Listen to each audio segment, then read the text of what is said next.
All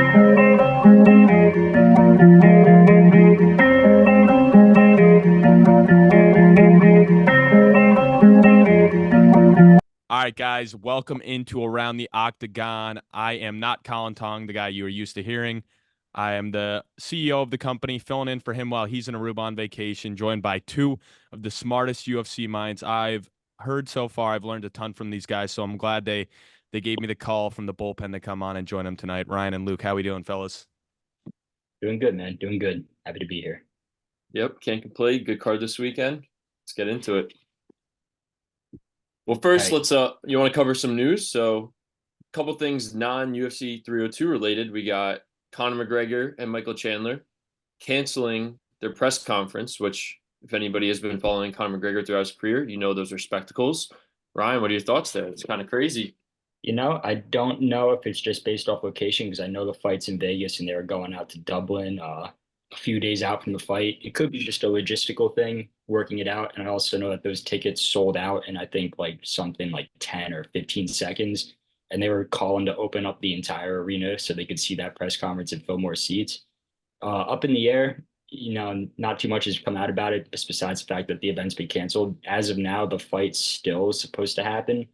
I know I just saw something saying that McGregor might be injured, but there's no truth to those rumors yet. So we just have to wait and see.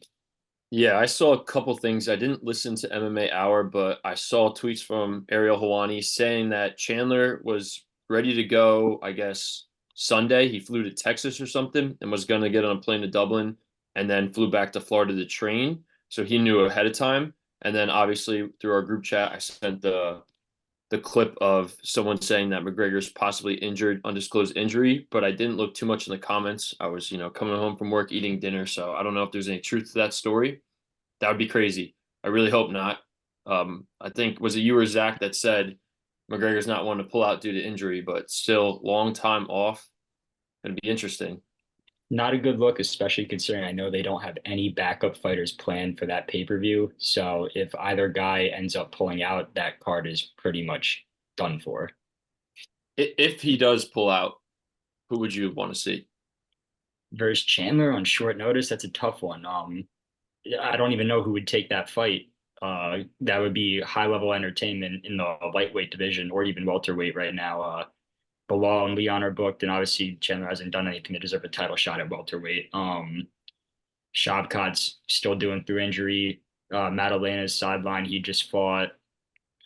Colby Covington, he won't fight. Benham Page, he has a fight booked with Ian Gary. And in the lightweight side, you're not going to see Justin Gaethje back for quite some time. Max Holloway probably gearing up the fight to Poirier. Volk sidelined. Arman Sarukian probably gearing up to fight Islam for the belt next if he doesn't go to the welterweight route. Maybe a Charles Oliveira rematch if you can get him in there. But right now, I mean, it's almost too late. The fight's what, 3 weeks out? I think Yeah. the card would almost be screwed. I got an Yeah, and it's a interesting tough one. name for you guys, real quick. Let's I hear mean, it. he's not as big of a name, but would Dan Hooker try to come in? Because I haven't seen him fight in a while. And obviously, that was Michael Chandler's first fight when I believe he knocked him out, right? Or did he sub him? I Yep. remember that was his First first round win. KO. You think Dan Hooker's like, yo, I need to jump back up in the rankings. I want to fight this guy again? That's a good one because Dan Hooker's been on a little bit of a run, right, Rye? What Yeah, has I he won think his two last fights in a three? row. Yeah, two or three Two? fights in a row now. Yeah, I know he beat Jalen Turner. He Yeah, got he Jalen beat. Turner done. Yeah, so that's not a bad name for me. I would like to see Charles, kind of a quick turnaround, and like you said, McGregor fights at 170, and Charles is notoriously known for having tough weight cuts. So maybe they do a catch weight, maybe 165, 160, but that's like it's International Fight Week.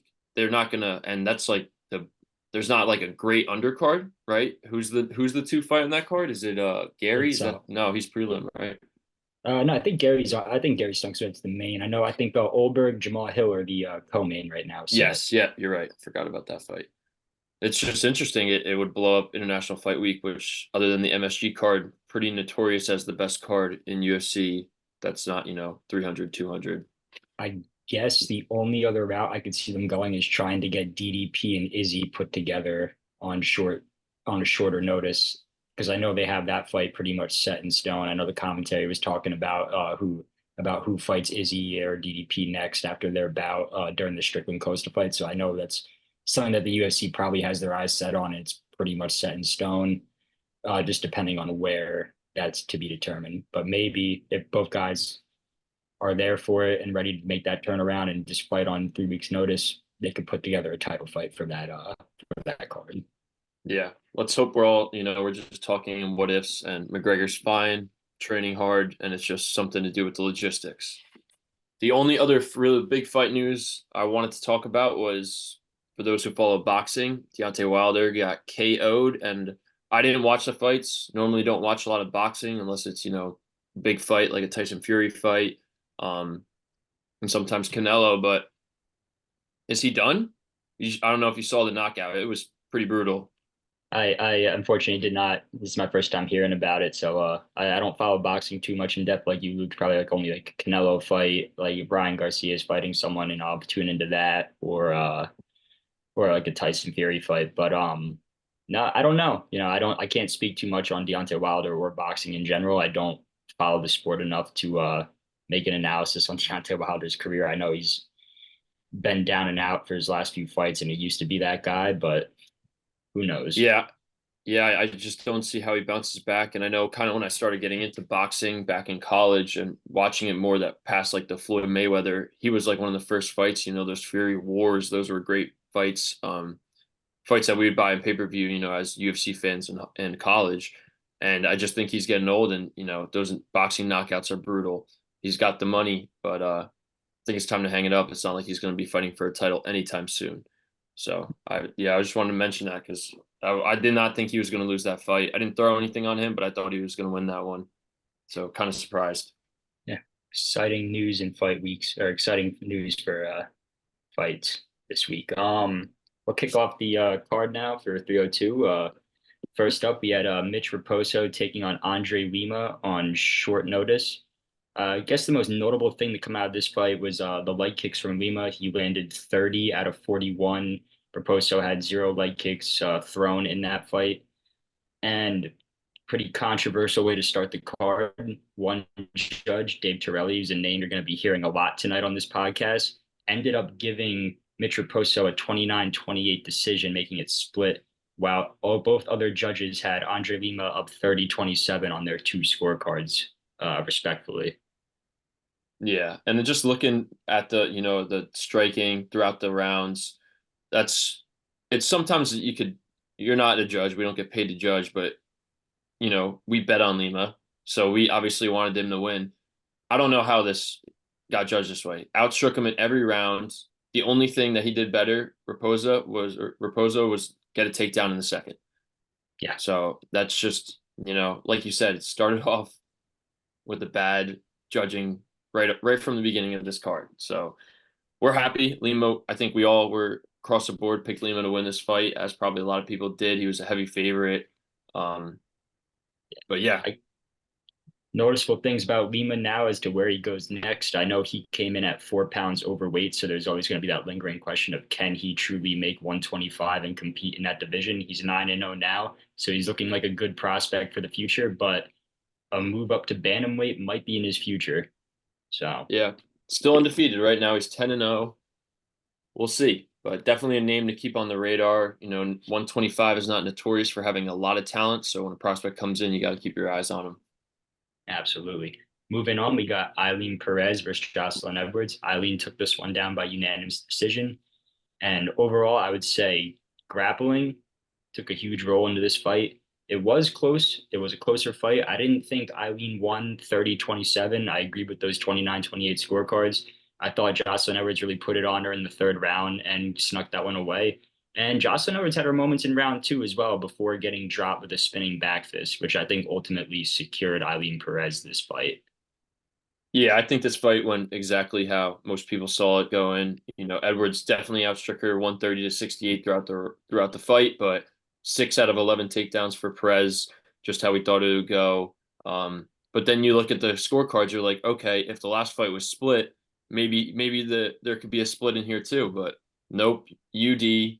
So it's just, what are we thinking here? This judge, I don't know. Yeah, I think Dave Turley also judged this fight as well. He had 2 back-to-back Thank God he got this one right. Probably the only fight he got right on scorecards that night. But man, like I said, this card was just tainted and questionable scorecards.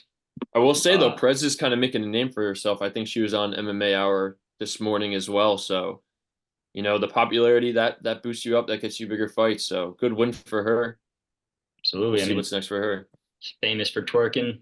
Yep. Seems to be catching a lot of fans' attention. So excited to see where she does in her career. Moving on, we got Mickey Gall versus Basil Hafez. Basil Hafez wins this one by unanimous decision, taking down two 30-27s and a 29-28 scorecard, all going in his favor. I thought the fight was closer than 30-27. Mickey Gall did have his moments in that fight on the feet, but I think Basil Hafez just outmuscled him, out-controlled him throughout the fight, fought the fight at his pace. Definitely slowed down from his UFC debut against Jack Della Maddalena.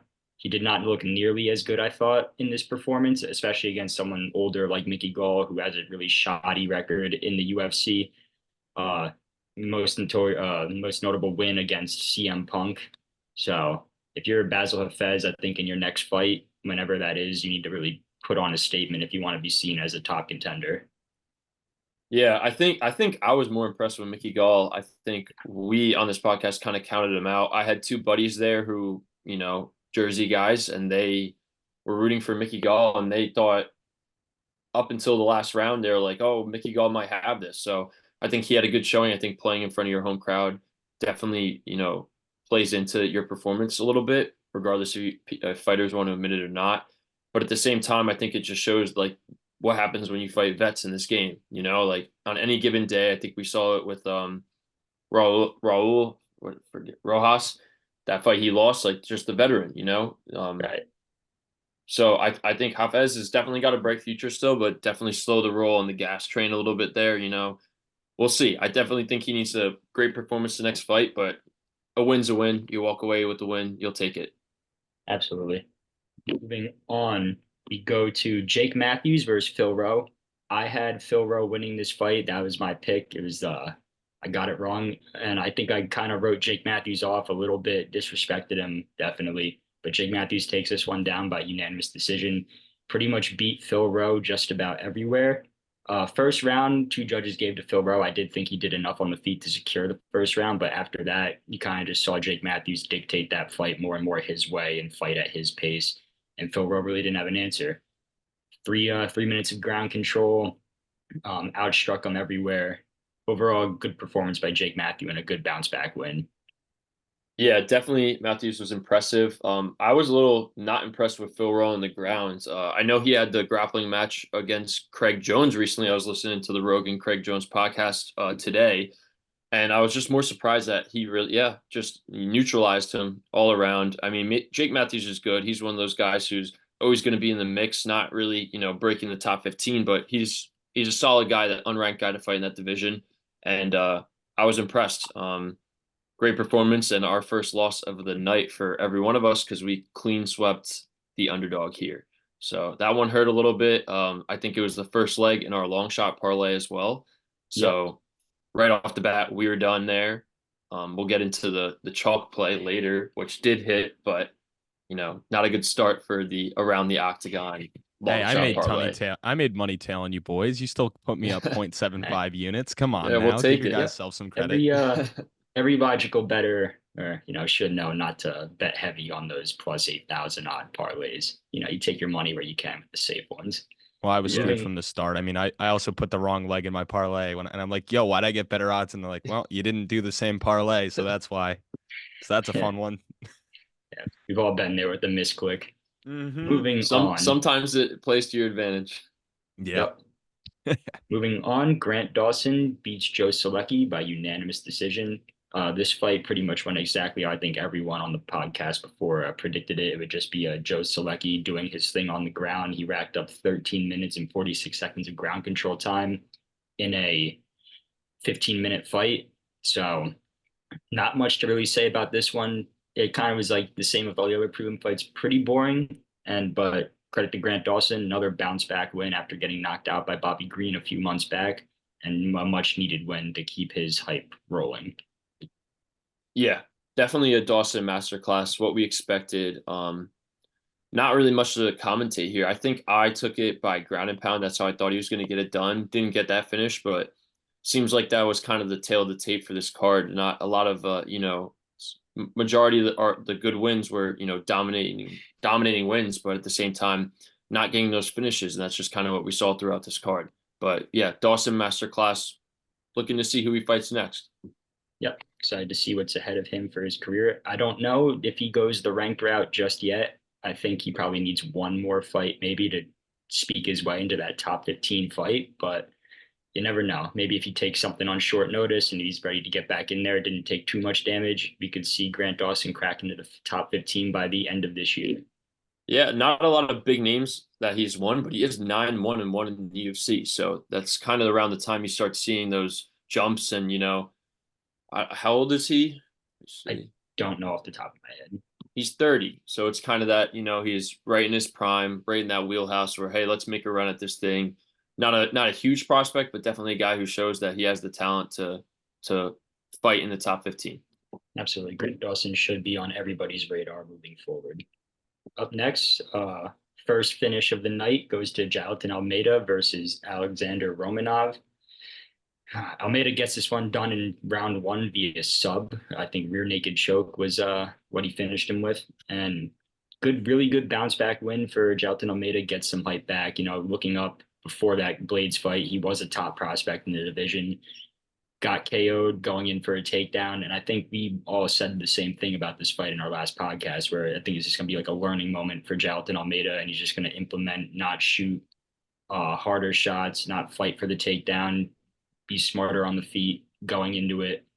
And he did just that. Went for a takedown, missed his first, readjusted, got Romanov to the ground, and pretty much from there was nothing that Romanov had for him on the ground, and Jailton Almeida was able to put him away. Yeah, I think we all expected this. I think it's good for him. I think he got a lot of hate after his last performance, and this was a great bounce back win. It's just the heavyweights, they're the most entertaining, the hardest throwing, the hardest hitting guys. But at the same time, that jiu-jitsu background at the heavyweight is so dominant. And I think that's why he still has the ability to be a future champ. He has that grappling background. So I think this was a big win against, a lesser opponent than what he's fought recently. But just like you said, back on top, back on the win column, and definitely a confidence booster. And also the second leg, we forgot to mention that Chavez beating Mickey Gall was the first leg of our chalk parlay. So that was big. And now you look at the line, we got it in at minus 265. I don't know what it closed at. It says on the UFC website 305. I don't know if that's closing odds, but could have been a lot wider. So that was some good value there. Definitely the recency bias after his last loss, but good bounce back win. Now, who does he fight next? Because that's, this is a big prospect. What are we thinking here, Rye? One name I saw floating around was to get him up against Cyril Gane in Paris. I think it's definitely a winnable fight for Almeida because, like you said, Luke, it's not often you see a guy in the heavyweight division with such a clean grappling game and with that masterclass of Brazilian jiu-jitsu. So Gane definitely there. I don't know, however, if Gane is going to be fighting this year. He's filming a movie right now in Paris, and he has turned down that Paris card, I think, twice already. I forget to who, but so no telling when or if Gane will be fighting this year. But I'd like to see that matchup. Although, if he gets him down, Almeida could finish that night easy because, as we've seen with John Jones and Francis Ngannou, Gane stinks on the ground. Yep. So definitely against a grappling heavy guy, but Gane could knock him on the feet. Quite the athlete, for the heavyweight division. Not that Almeida isn't, but I don't know if he possesses anywhere near to the striking that Gane does. So speaking of knockouts, a little bit of a tangent here, but due to this card having no knockouts and very minimal, it seems like guys were getting hurt on the feet with strikes. I saw some people saying on Twitter it could be because of the new gloves. Luke, what's your take on that? So, I don't know because I know Islam said something. He said people are going to get cut a lot more. And as the bigger the gloves, normally, more knockouts, just like boxing, the most knockouts really. But I don't know. I feel like it's too small of a sample size to jump to conclusions right now. They're testing things out, and I love when the UFC tries new things. Fighters have been complaining about the gloves forever. So we'll see. I think we got to see a couple more fights. You want to see a Chandler McGregor new glove fight. Like that's what you want to Yep. see how those guys land. Um, because like not a lot of knockout artists on this card. I mean, this next fight, good segue into it. Two knockout artists, two kickboxers, but yeah, really, other than Kevin Holland getting knocked down, was really like the oh shit moment. But we'll get there. So yeah, I just think too small of a sample size right now. Let's talk in three more cards. Yep. We'll get back to you in a month on that one. All right, moving on. We got Cesar Almeida versus Roman Kopylov to close out the prelims. Another somewhat controversial decision, some might say. Roman Kopylov takes this by split decision. I thought he won clearly. And it's another one of those strange ones where a judge gives it 29-28 Cesar Almeida and another judge gives it 30-27 Roman Kopylov. So, another one of those fights where scorecards are just all over the place. I thought that Kopylov did enough and looked a lot better on the feet and the ground, racking up 8.5 minutes of ground control time. I thought it was clear that Roman Kopylov won this fight. I actually didn't know that it was a split decision until I saw it on Twitter later that night. And overall, Kopylov just fought his fight, held it to the ground, got it there when he needed to, and pretty much exposed a very big hole in Cesar Almeida's game, which is the Grappling. takedown defense and grappling. Yeah, I mean he landed 5 out of 9 takedowns. Looked great. Looked great. I think that was what we kind of talked about in the pre-show about his ability against Fluffy Hernandez, who we know is a top level jiu-jitsu guy, top level takedown guy, grappling guy in the MMA, and he looked on a different planet. I know we talked about he has a little bit of a grappling background, but that wasn't shown at all in the Hernandez fight. So I was happy with his performance. I think he's a huge young prospect that I still think is flying a little bit under the radar. Not a lot of people are talking about. So I think that was a huge bounce back fight. Looked great, very impressed. Definitely concerned with the split decision. Not concerned, but was surprised because you look at these lines, but he did get outstruck 114-74. So Right. there's an argument to be made that possibly he lost round two. But at the end of the day, you look at the lines, you definitely think he wins round 1 and 3. And if you watch that fight, you definitely felt the same way.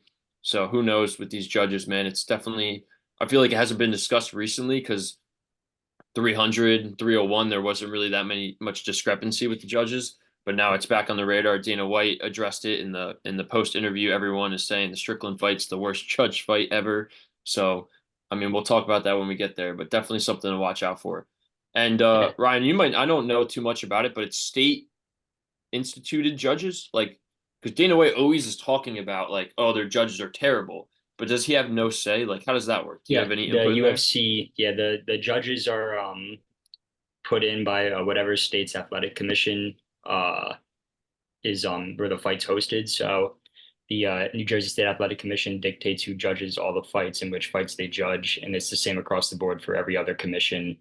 So there's no real say in who gets to judge. I know they rotate fights. They have like I think like 6 or 7 judges each card, but Dana White and the UFC have no say in who judges those fights.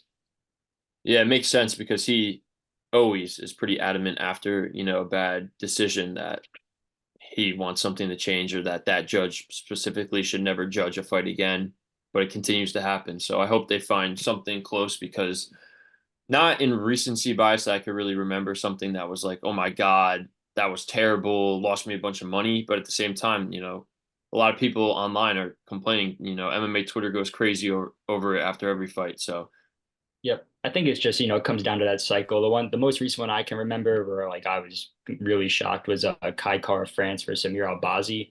I know that was a very, very controversial yeah, decision. A lot of people said Kai Kara France got robbed. I personally was one who agreed. I watched that fight and I just couldn't see how a judge could give Amir Albazi that fourth round when he got outstruck 27-3 on the feet and only had, I think, like less than a minute of ground control time with no sub attempts and no thrown shots on the ground. It's just one of those things where I think we just see this cycle of judging is good and then it's bad and then it's good again and people forget about it. So no telling if things ever really will change. I don't know what has to happen for people to sit down and really take a look at the issue, but I don't know. We'll see. And one thing I want to get into is what do you think's next for Roman Kopylov? I know his last fight he tried cracking into that top 15. I think with this win, even though split decision, he has to start looking up again. Can't really take on another unranked guy, especially at his age. I think he's 32 or 33 now, just in the prime of his career.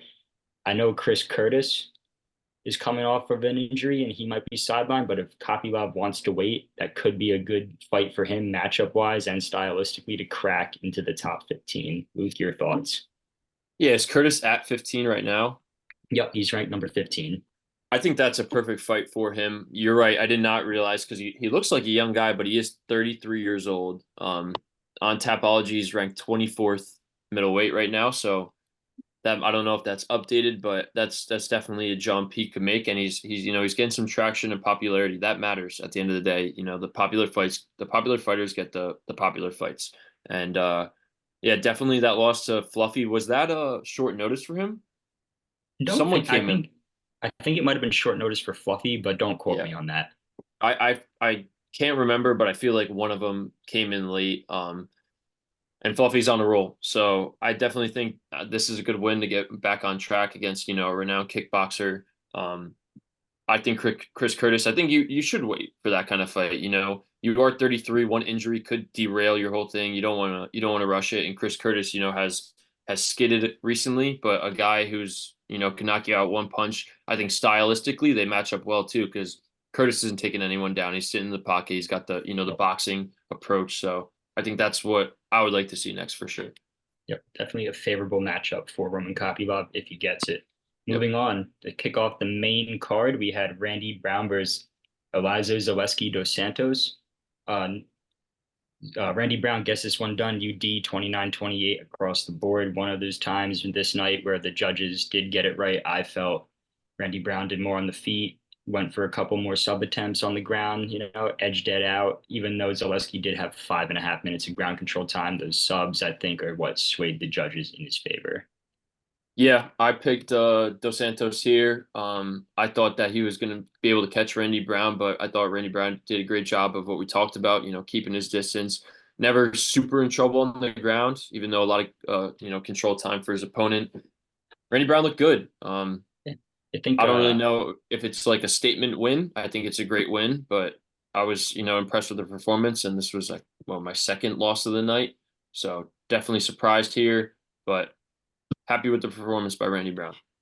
don't know if he's just ready yet to jump up to that Jeff Neal call out, although he did look pretty wood on the feet. Those knees up the middle also played a pretty big part. He was catching, I think he called Dos Santos twice with good, well-timed knees up the middle to stop some of those takedown attempts from coming in and just adjusted to this fight as it went on. Very good win for Randy Brown. Ready to jump into the top 15, especially against a guy like Jeff Neal. I'm not too sure. Yeah, that's definitely a jump for him, but he is on a 3-fight win streak, and kind of how we talked about before with Kopylov, he is 33. So I think that, good win, solid win, 3-0 in his last three. We'll see. I mean, he looked good on the ground and like defense wise and had some, sub attempts. So I think he's becoming more well-rounded as his career progresses. And I think he not there yet, but maybe one more fight, battles for that top 15. What is he? Right. Who is in the top 15? Who's like 13 through 15 there? I'll say Neil Magny. Mike Malott might still be in there. I don't know. I would like that fight. A Mike Malott fight would be good because he's coming off that last round, last minute loss. Yep. So that's a good fight. I like Mike Malott a lot. I think, wow, that was weird, but I think that I would probably favor Mike Malott in that fight. I think he's a little bit better overall, but I think that's a good one to make next. Yep. Let's see if the prospect it truly is a prospect or if Randy Brown is that guy. Yeah, and I think that's not a huge turnaround. Obviously, you got to do a full camp, but maybe a couple months so you could see that, maybe in a September card. I don't know if that's too close, 3 months away, but I think that's something because I know Mike Malott's probably going to want to get back in there soon. I don't think he suffered an injury in his last fight. Nah, Mike Malott definitely did need to take this time off though, just to readjust, work on some more aspects of his game, especially on the ground going into those later rounds. Yeah. Moving on, Nico Price defeats Alex Morono by unanimous decision, 29-28 across the board. Once again, it's one where the judges got right. I had Morono winning the first round, but then after that, Nico Price looked like the Nico Price of old, really turned it on, picked up the pace. Once again, I keep saying this, but fought his fight, dictated the action, had good moments on the feet and on the ground against Morono, who after round one looked like he just had nothing for Nico Price in that cage. Yes, another one we picked wrong. I definitely was super Yeah. impressed with Nico Price, and just like you said, Nico Price of old, 5 takedowns, 5 for 5 on takedowns against most regarded superior grappler in Murano. So not much to say here. He just looked amazing. I think this is one of Yeah. those fights. I mean, he lost to Lawler, comes back, gets a pretty dominant win. What's You next for know, Nico Price? Because he's always been like right there, you know? yeah. Right now he's only on a 1 fight win streak, and he did drop like his last 3. So not a jump guy, but just a guy that's the name is always kind of in the mix. Like you see Nico Price, you're like, all right, this is a good fight to have on a card. So Exactly. what do you feel like is next for Nico Price? I don't know, because I think I know I'm guilty of it, and I think a lot of people are too when we picked this fight. I got it wrong. I had Morono winning, but I think I had written Nico Price off after that Robbie Lawler knockout. But then watching Nico Price fight, and as good as he looked, I mean, I know he didn't, but I was thinking, damn, did Nico Price just take a dive for Robbie Lawler's retirement fight? He ate some decent shots that fight, which I thought, would have been able to put him out, but it's hard to say. I equate Nico Price to a guy sort of like Bobby Green, just a longtime vet of the sport, like a name. If you watch the UFC, you know him. He's had those wars, those dog fights, and he's just always there. Bobby Green definitely a lot more successful in the latter half of his career, but man, who I've kind does of Nico Price fight next? That's a hard one, I because just he hasn't built up that name, where he can crack into the top 15. He easily has to face like a couple more prospects, and I really can't think of any newer prospects in the welterweight division. Maybe Basil Hafez, both coming off wins on the same card. Just Yeah. another guy to throw at him, but not too sure. I just want to say about Nico Price. I kind of wrote that guy off after he had the draw against Cowboy. And I'm not disrespecting Cowboy, but at that point in his career, that was not prime Cowboy. He was very, very much at the back end of his career. So I've always not been a big Nico Price fan since then, but I don't know. He's just Yeah. very inconsistent. Yeah, I think that's kind of the tail of the tape. Like I'm looking at his record, lost to Michelle Pereira, beat Alex Pereira, lost to Phil Rowe, lost to Robbie Lauer, and then he started doing grappling. He had 2 grappling events in 2023 after that Lawler loss. Maybe that was just to, take some time off after a knockout. And then beats Morano, who was he was the dog there. So it's definitely kind of weird. I'm just looking at the rankings, and I know Nico Price is kind of getting up there in age. I would like to see like a Vicente Luque, maybe not this fight, like this next fight. But if the stars were aligned, I feel like that's a good fight because Vicente Luque, lost his last fight. But obviously he's taking on Nate Diaz, which doesn't really make Why? sense to me. I mean, I love Nick Diaz. My bad. Yeah, Nick Diaz, the older brother, and I love Nick Diaz, but at the same time, Yeah. how is Nick Diaz losing to Robbie Lauer, where he practically said I'm done, and then gets a top 15 fight? Yeah, really weird, strange matchmaking all around, especially with Tony Ferguson fighting.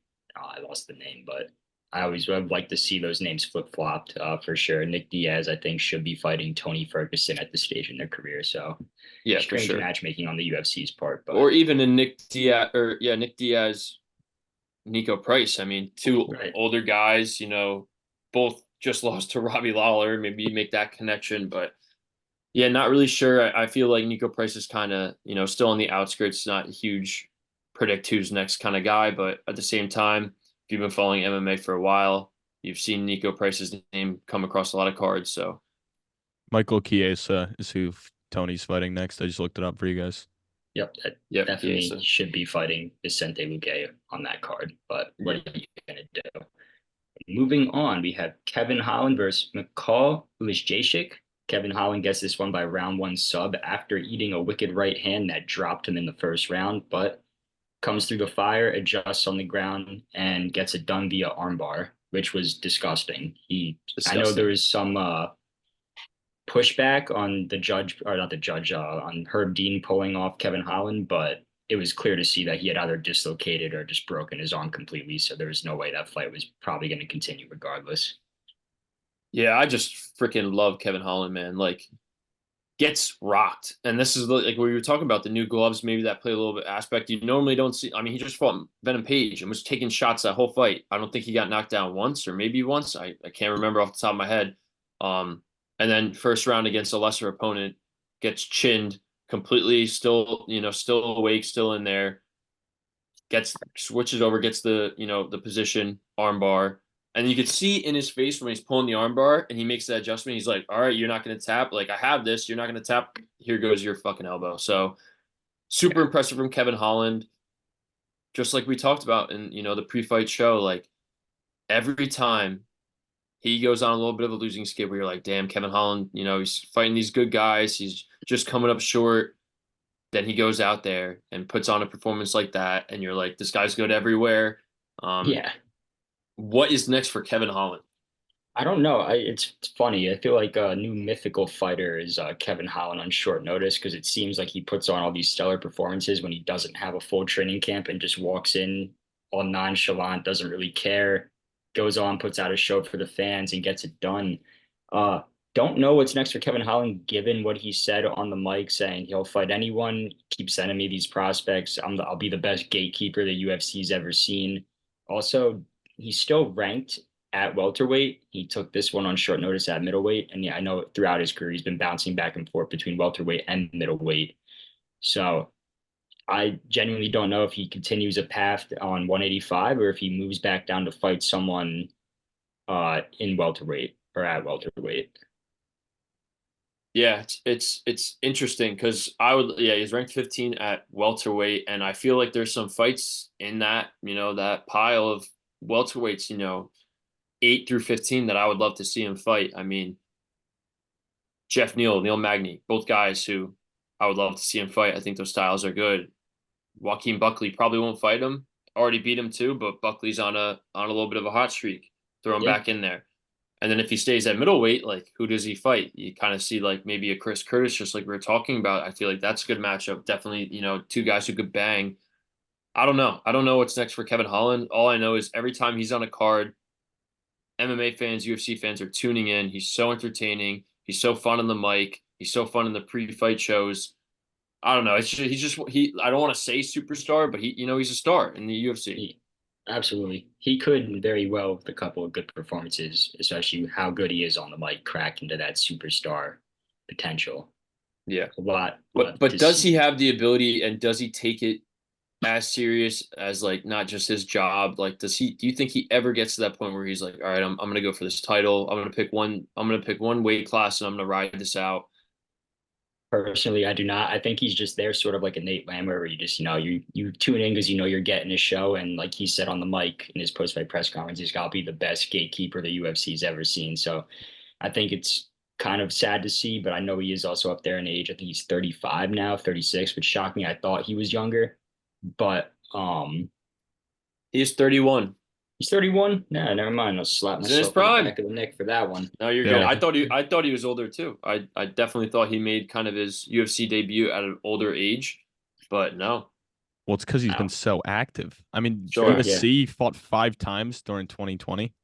Yeah, 5 times in 1 year is insane. And the craziest part was the first time he fought in 2020 was May because of COVID, because they didn't start it up. So he ended up fighting like 5 times within 8 months. It's crazy to look at. I was looking at Mickey Gall before. Like that's a guy that like has barely fought at all since COVID, and then you look at Kevin Holland and he's fought like 10 plus times already. It's two opposite ends of the spectrum for sure. And the good thing about Holland is a lot of his losses. He's not getting knocked out, not taking a substantial amount of damage. Like the Venom Page, he got hit a lot. He got hit a lot in that fight, but that was 3 months ago. That Wonder Boy was bad. Wonder Boy, and he broke his arm. Yeah. So he took 4 months off for that fight. Fought it in December, fought again in April. Yeah, it's pretty short turnaround given he doesn't wait more than 3 months. From the Della Maddalena loss to the Michael Page fight was his biggest. That was 6 months. Wow. And that was the Madalena fight, he didn't really take a substantial amount of damage. That was a close fight, split decision, and then the Venom Page, and he lost the Venom Page in March.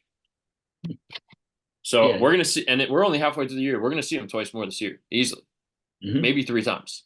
Yeah, I agree. So It's just interesting to see who he fights and at what weight class. It's hard to say right now.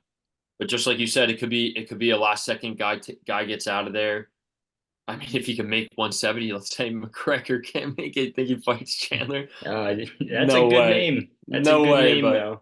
that would be bad for Chandler. There's nothing there. It's the length is too. There's too wide of a gap there. But then again, I also don't see Chandler, after waiting almost 2.5 years to fight McGregor, fighting Not anyone fighting else to save a card unless it's Conor McGregor. I So, agree. Or they're paying him $15 million, which Yeah. he's probably already getting. So whatever. Yeah. All I right, guess. let's get on to the co-main event. Sean Strickland versus Paulo Costa. Ryan, thoughts? Yeah. Well, easily probably one of the worst cases of judging I think I've seen. Watching that fight, not very entertaining. Both guys, Sean Strickland had Paulo Costa on the back foot for a majority of that fight. Dictated the pace the same way he did against Izzy. Not as dominant of a win, but I think when you watched it back, it was pretty clear who was winning that fight the entire time, especially at the end, round 5. Strickland comes out with like the last 10, 15 seconds, head kicks Costa, starts sprinting at him, does like one of those like running, jumping, flying Sparta kicks. Outside of that, pretty boring fight. But like I said, I think it was very clear who won that fight. And I couldn't hear commentary at the time from where I was, but I was shocked to see on Twitter that one of those judges, Dave Torelli, again, who we mentioned earlier, gave that fight to Paulo Costa. And even Costa looked surprised when they announced his name. He kind of just looked up like, what? Like, there's a chance I win this? But I don't know, man.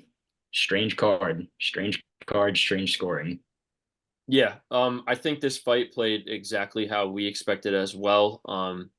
Strickland just seems to be that has that factor that no matter how many times he fights, because he's a rather active guy, no one's coming in and figuring him out. The only person who has figured him out really well has been Alex Pereira.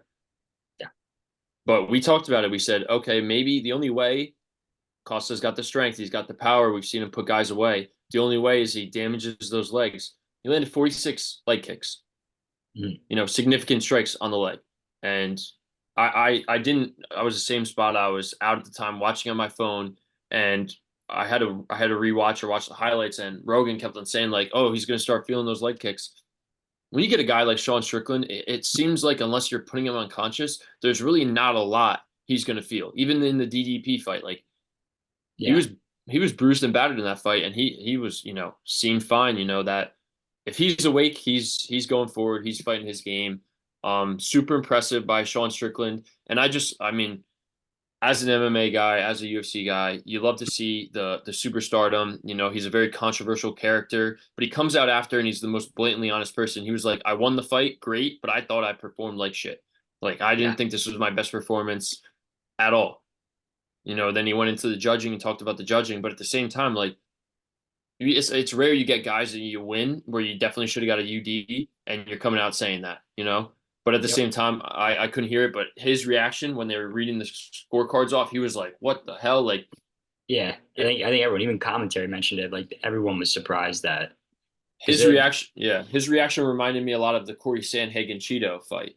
He was like, "Are you kidding me? How is there one judge sitting here that is sanctioned to judge this fight that is judging it this way, round by round? It's unbelievable that they're going to say anything like that." Yeah, but. I said in the post-fight press conference, Dana White had said that he never wants to see Dave Torelli judge a fight again, and she could just go back down to the regional scene, which is a very bad look because, I mean, Dana White talks about bad judging, but when you get mentioned by name in the post-fight press conference, talking about how horrible of a job you've done, and not in a great look.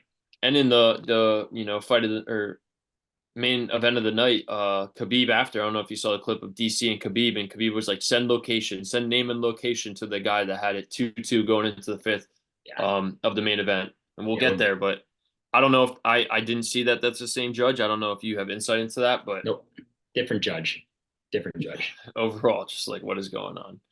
But let's get into that fight. Oh, actually, let's get into Strickland. What's next? He said he's waiting for the belt. I think he has every right to say that. I think he gets the winner of Izzy DDP. If Izzy wins, there's no reason for DDP to fight him again. And you obviously want to see Strickland Izzy again. That's a great fight line. And then DDP Izzy again. So I think, or DDP Strickland again. I think there's no reason that he should not wait. I don't think it's going to be that long of a wait, maybe 6 months, depending.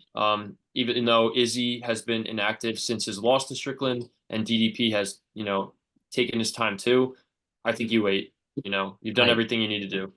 Yeah, I agree with you, Luke, there. I think Strickland's done everything to deserve another shot at the title.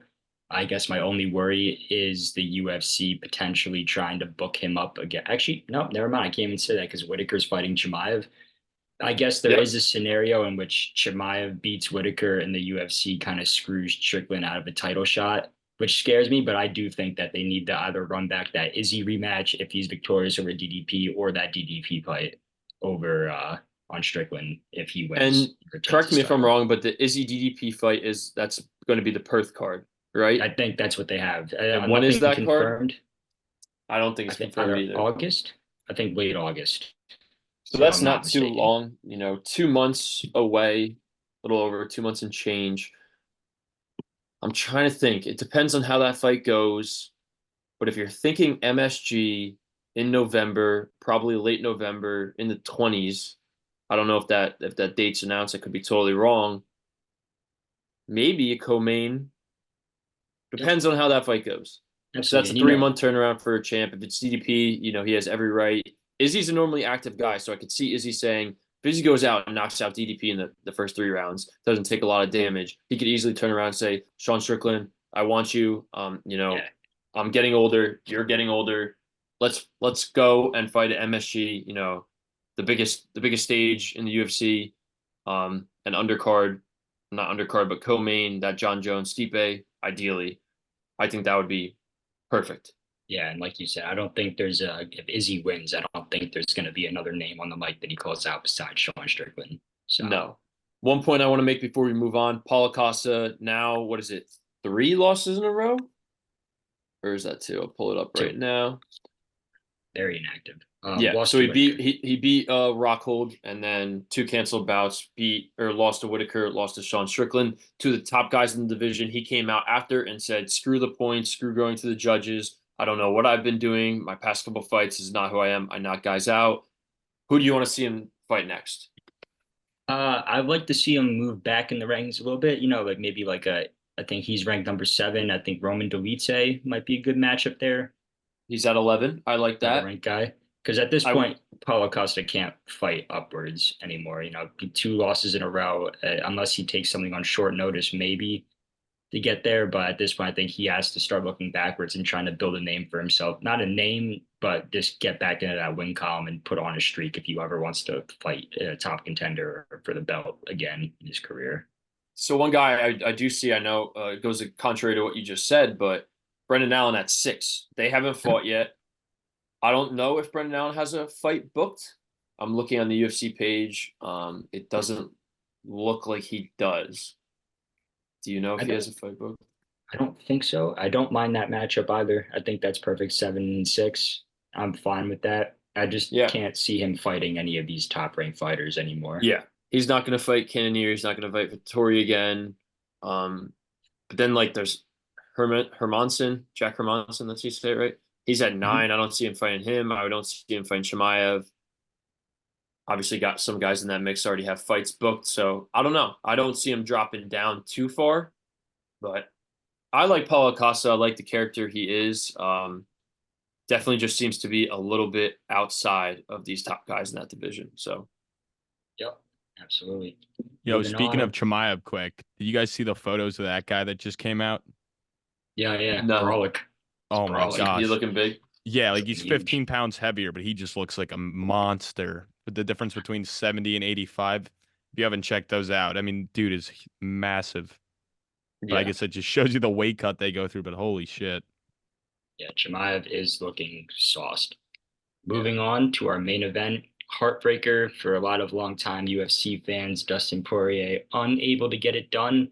To his credit, though, looked not phenomenal, but looked a lot better than he did against Oliveira and Habib in both his title fights, taking it all the way to the fifth round, which I know a lot of people were not expecting. And I think I texted in our chat when I knew Dustin was going to lose. It was like, at least he made him bleed. And he showed Islam probably the most adversity I think I've seen Islam see since the first Volk fight. Cut him open, had his moments. At one point, I thought Dustin was going to knock Islam out when he pulled his shorts up and started speaking to him and yelling at him like that. I was like jumping up and down at a bar, staring at my phone, going, "This is it! Like this is the moment, like cemented in history forever." He's gonna chin him here, but unfortunately, Islam finds that takedown in round 5 and gets it done via Darce choke. Yep.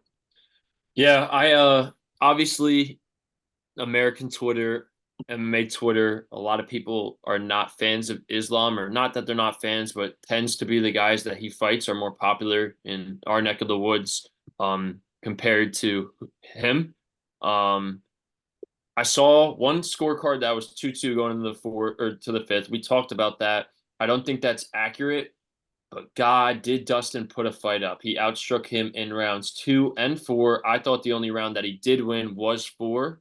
I thought it was, if that fight did go to decision, it would have been 4-1 on the scorecards in terms of rounds in Makhachev's favor. But 2 takeaways. Dustin, I don't want to see him gone. One thing that I hate that I'm going to say this because Max Holloway is my favorite fighter in the world, but if Max Holloway happens to lose, you make the BMF belt and you give it to Poirier and you do it at lightweight 155, and that's just you can put that on the top of any card other than maybe a handful of guys. Those guys, they like each other. They're story guys. Fought twice. DP is 2-0, but at the same time, Max Holloway has looked amazing. Sucks to see him lose, but at least he gave a great fight. He did make him bleed. He was he had him, not hurt, but he was laying on him a little bit in the fourth there. And then on the contrary, man, Islam, #1 pound for pound in the world for a reason. That guy's striking has significantly increased since the first Volk fight. He looks like a different guy on the ground. And he came out after and he said, "I wish I knocked him out. I wish I was a little more confident in my stand-up." And he was hitting him. He was hitting him to a point where I was like, he might knock him out. Dustin doesn't normally get knocked out. I mean, only a few guys have knocked him out in the UFC. What are your thoughts here, Rye? Like, oh man, it's a heart jerker. Yeah, it's hard. I personally don't. I hope this isn't Dustin's last fight. I mean, I thought he looked phenomenal. I know he's getting ready to hang up the gloves soon, but when he does, I want it to be like a Robbie Lawler situation where it's a set retirement fight and he goes out on his own terms, depending on who he fights. If he fights Max Holloway again for that BMF belt, that's a great fight. I like that fight. And if that's Dustin's last fight, I'm more than happy with it. I just hope we get to see him come back into the cage. And then going off on Islam, yeah, striking looked phenomenal. I think Islam's like, and it's scary to say because he's already so good, but he's just only getting better every single time we see this guy step into the octagon. Dustin, honestly, for how well he did with the takedown defense, it surprised me. I thought Islam was going to be able to get him down and probably sub him or just ride him out for like a round or two and then get it done. Maybe round 1 sub, round 2 sub. But Dustin adjusted in that fight, was stuffing a good amount of takedowns. 5 out of 16 went Islam's way. So to stuff 11 takedowns against Islam's can't be understated, and I can't be overstated enough. That's just like incredible, especially given Dustin's past in title fights where Habib rides him out, gets him out early. Charles rides him out, gets him out early. So it's something that he has struggled with, but definitely showed noticeable improvement in this fight. What we do next with Islam, I don't know. I know Sarukian's been calling for that fight. I think if anyone deserves it is Sarukian. And I think at this stage in the lightweight division, the one guy who really does present a lot of problems for Islam, especially being able to neutralize the grappling, is Sarukian. And I don't want him to move up to welterweight just yet. I think I'd rather see him fight Sarukian for the belt. And if he does get that one done, then he's ultimately earned that double champ status fight. And strange to note, I know Islam right now is ranked number one pound for pound, but a lot of people have been coming out. Even Dana White said he doesn't think that Islam should be ranked pound for pound number one given his performance against Poirier, which I disagree with. I know John Jones said it too, but obviously John Jones like is so used to being in that top spot that I can get that. But I don't know. Like, what are Yeah. your thoughts on that? I think Dust. I did not Dust. I think Islam is the pound for pound number one fighter in the world right now, without a question. So Yeah, strange to see. I think it just plays into Dana White's loyalty to his guys. He loves John Jones. John Jones has made him a ton of money. And I agree, John Jones is the greatest fighter to ever live. Right now, with the inactiveness of John Jones, I don't know how you could really defend saying that Islam's not the pound for pound number one. We keep on throwing these guys in there. You have a close fight against Volk, who was the pound for pound number one, beats him, and then comes out second time, without the asterisk of the short notice, dominated him in that second fight, won the first fight, has dominated every fight since his knockout. Um, how is he not the pound for pound number one? He's the guy. I think he has the most title defenses currently on the roster, right? Yeah. He's the pound for pound number one. No one seems to pose a threat. And like you were talking about Arman, I think Arman deserves a title shot if Islam stays. But I think at this point, Islam is in the spot to call the shots. And going up to 170 and fighting Leon Edwards, who has, I think I even said it last week. I was kind of indifferent. I was like, oh, like Leon, or we talked about Bilal and Bilal's takedowns, and he trains with the Dagestanis and his ability, how Leon would face against that. I think even if Leon keeps that on the feet, I kind of feel like I would side with Islam. Like Yeah. Islam looked so good on the feet. Obviously, Yeah. Leon Edwards is one of the greatest strikers currently. Definitely one of the greatest strikers that's a champion currently. But at the same time, man, Islam is getting better. He's getting better and better and better. Every time we see him out there, he is training so hard. He's fighting for legacy. I don't know. I think I think they will have the Arman fight next because it is the guy who's next up that poses the biggest threat, and it's kind of the last guy in the lightweight where you're like, okay, one more Yeah. title defense, and then you go up Islam. But at the same time, you have the most title defenses on the roster, or as a current champion. Um, and I think that Leon fight scares him a bit. Maybe scared is not the right word, but interests him enough where it's like I need something to make me train harder. I already beat Armand. I think he beats Armand easily. I really do. I think he gets Really. him out of there. Yeah. What is like you said, the takedowns and the grappling is the only thing. Armand is nowhere near the striker Islam is currently. Nowhere near. Mhm. And we saw Charles Oliveira almost get Armand out of there a couple times. Yeah. Islam was never in danger against Charles Oliveira. Never in danger.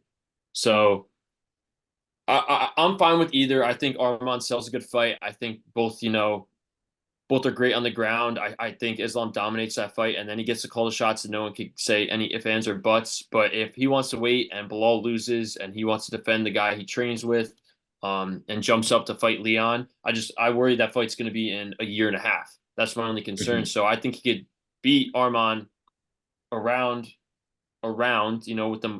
within 2 months of the Bilal Leon fight, and then say, okay, Leon, you're next. And I think Leon would accept that challenge. I think Leon believes that he could defend with the best grapplers in the world. He's fought in, his last three fights, including Bilal. He'll fight all good grapplers, and hopefully he tops them all. So I Yeah. don't know. I like that fight. That interests me.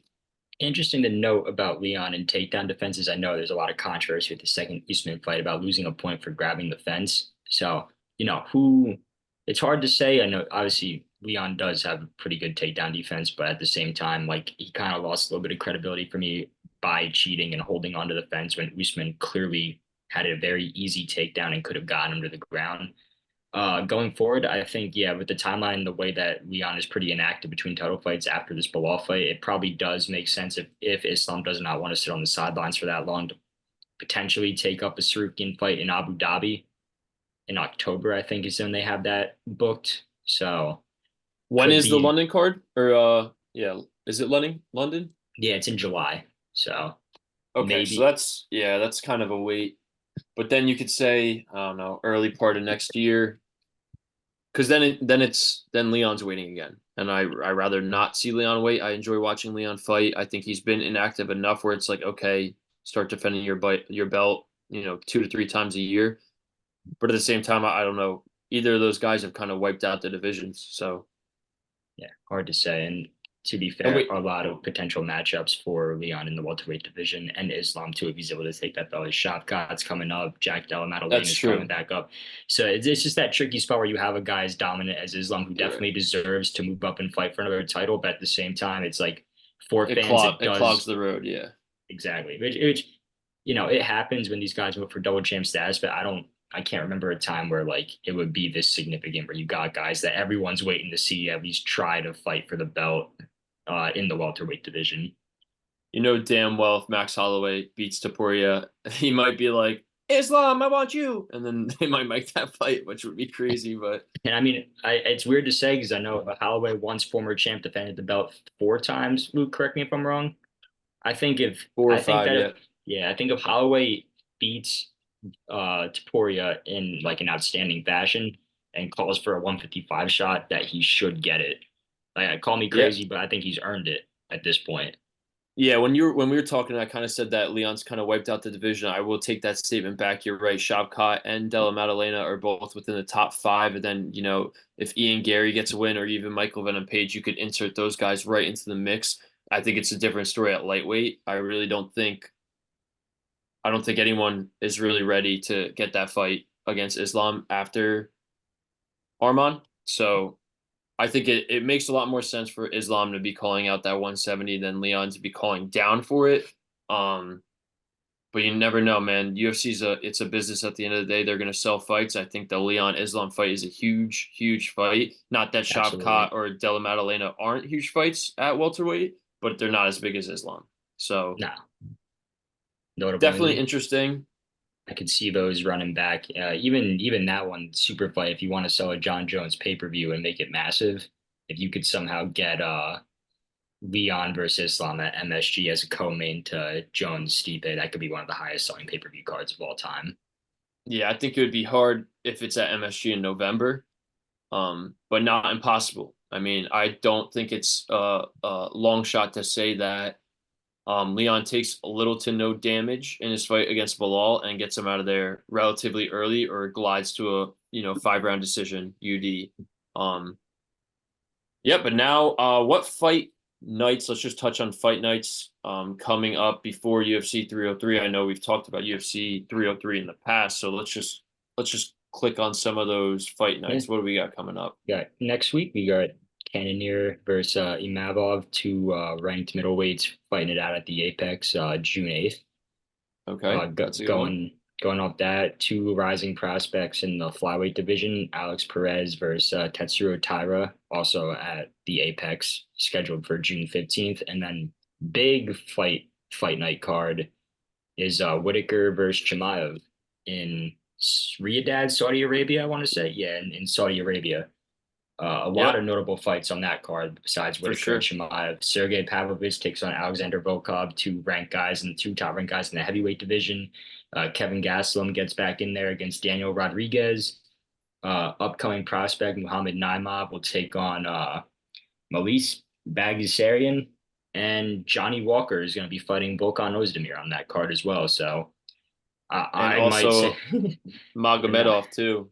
yep, Sharma Magomedov. Magomedov. And another what's it called? Rising welterweight prospect Renat Fakhretdinov fights Nicholas Dalby, who once again is another rising prospect in the welterweight division. It's funny to say, and it kind of sucks, but this fight night card like might have more exciting fights than the UFC 302 card did Yeah, this for sure. weekend. But That is a great card.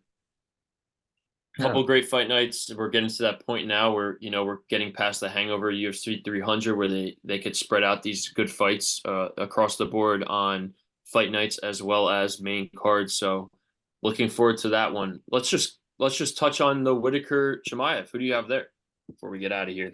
uh, yeah, I haven't, especially with these top ranked guys. I mean, on what 10 days notice, Usman gave Chimaev a very competitive fight. Gilbert Burns gave Chimaev an extremely close and competitive fight. So it's hard to say, especially with the pace that Chimaev pushes. I feel like if he can't get Whitaker out of there in rounds 1 or 2 and tries to push on that heavy grappling pace where he's just going for it and Whitaker can survive, I think Whitaker owns that night for rounds 3, 4, and 5, and maybe even the latter half of round 2 through 5, or potentially could get him out there. But grappling always plays a factor, and we've never seen a guy wrestle like the way Chimaev does and handled Kevin Holland in round 1, who's a very great grappler and has the ability to get these guys out of there. So interesting fight. I definitely have to take a closer look at it when the time comes. But right now, I think give me Whitaker by round 4 or 5 KO TKO. I like that take. I did see Whitaker. I don't know if you listen to his podcast at all. I don't, but I definitely see a lot of clips online. He's saying he's having one of his best camps. He feels great. The only thing that concerns me is how bad DDP tossed him around in that win. But just like you said, we've seen Chimaev kind of fade at the end of his fights. Usman, I think, took the third round. That was a 3-rounder, right? Yeah, took that last by round. 10-8. By 10-8. So we'll see. Whitaker is no slouch on the ground as well, but that DDP fight scares me because I believe full-heartedly that Chimaev is a better grappler than DDP. We'll see. Chimaev will definitely sport reach and height advantage there, but Whitaker definitely is the better stand-up fighter and definitely more veteran guy. So that will be an interesting one. All right. I think unless you got anything else, Reagan, Ryan.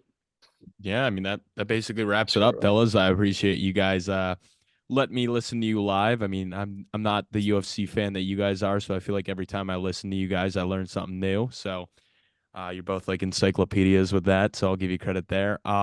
If you're not doing so at this point, guys, obviously this is only episode 5 for the Around the Octagon podcast, but make sure you guys give them a follow on Instagram because we made a sub account for that. So you'll just get to see strictly UFC content. They're doing stuff that's not posted on the main account.